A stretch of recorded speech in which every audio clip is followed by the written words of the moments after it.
देखा जाओ नया प्रश्न। 3 ब्रांड ABC के पेन क्रमशः 10, 12 और 14 के पैकेट में उपलब्ध है।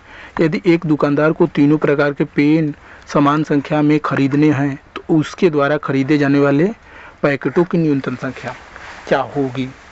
मतलब हमने को बताया के बाद कि सबके समान बराबर पेन रखे के बाद तो ओके कम से कम कितना पेन मतलब खरीदे के पड़ी।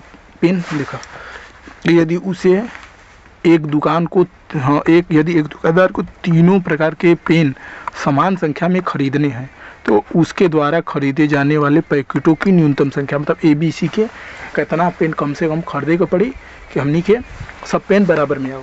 तो देखो 10, 20, 12 और 24 मतलब कि देखो एक पैकेट की संख्या 10 बा, एक के 12 बा, एक के 24 बा, तो तीनों के मतलब वो करे चाहिए। तो देखो ये चीज़ जाना तो सिंपल जाना तो हुआ कि एकर गुणांक देखल जी, एकर गुणांक जौन की कामन हो मतलब कि एकर गुणांक मतलब कि जैसे या तो एक पैकेट की संख्या तो आधा पैकेट तो खरीद ना सकल, पैकेट के फाड़ के तो निकलबा पेन ना। एक पैकेट खरीदबा दो पैकेट खरीदबा या 3 पैकेट खरीदबा तो एक पैकेट में 10 पेन बा तो 2 पैकेट खरीदबा तो 20 पेन हो जाए या 30 पेन, 40 पेन, 50 पेन, ये हिसाब से मतलब कि एकर एमी से हेकर गुणांक में देखल जाए कि कामन गुणांक देखल जाए ये तीनों के कामन गुणांक। कामन गुणांक के सार्वगुणांक कहला। आज हमनी के सबसे छोटा सार्वगुणांक देखेगी काश कि यहाँ न्यूनतम की बात होता है। सबसे छोटा सार्वगुणांक सबसे छोटा सार्वगुणांक जानला का कहल जाला। देखो सबसे छोटा गुणांक या गुणज भी कह सकेला, गुणांक बरा के ही कहल जाला LCM या लघुत्तम समापवर्त्य।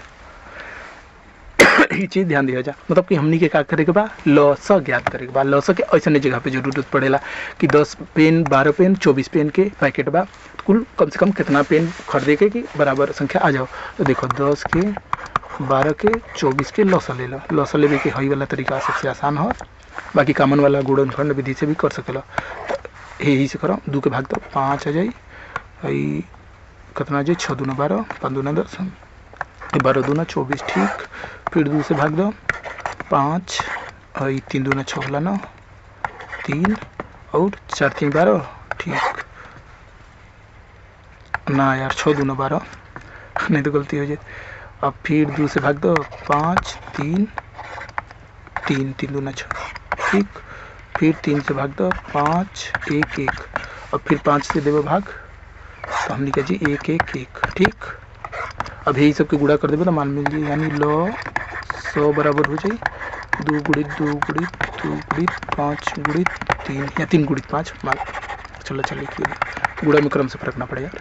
2 दूना 4, 4 दूना 8, 8 त्रिका 24 और 24 5 हम के का पता देखो 5 15 सीधे 5 दूना 10 10 ना 2 दूना 4, 4 3 12 12 और 10 120 ठीक। 120 अगुल 120 अगुल संख्या ही है लो 100 यानी ये तीनों के सार्वगुणज मतलब कि 120 हुई। देखो 10 से 120 में भाग दे सकेला, 12 से भी 120 में भाग दे सकेला, 24 से भी 120 में भाग दे सकेला, यानी सब में बराबर 124 के भाग दे सकेला। इसे 120 से छोट कौनो संख्या नहीं के जो ना में तीनों के भाग चल जाए मतलब जितना भाग जाए ही उतने पैकेट हमने के खरीदे के पड़ी।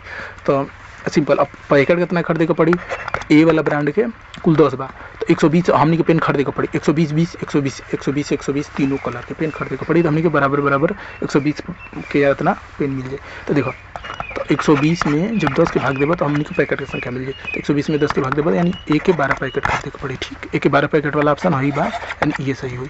अब देखो बी के तो 120 बटे गला 12 हो जाए, अरे 12 पैकेट हो जाए कैसे में 12 हर एक पेन में पेन की संख्या बा 12 तो कुल हमने के 120 पेन खरीदे बा और एक पैकेट में 12 पेन बा तो पैकेट की संख्या हमने को मिल जाए तो यानी 10 पैकेट।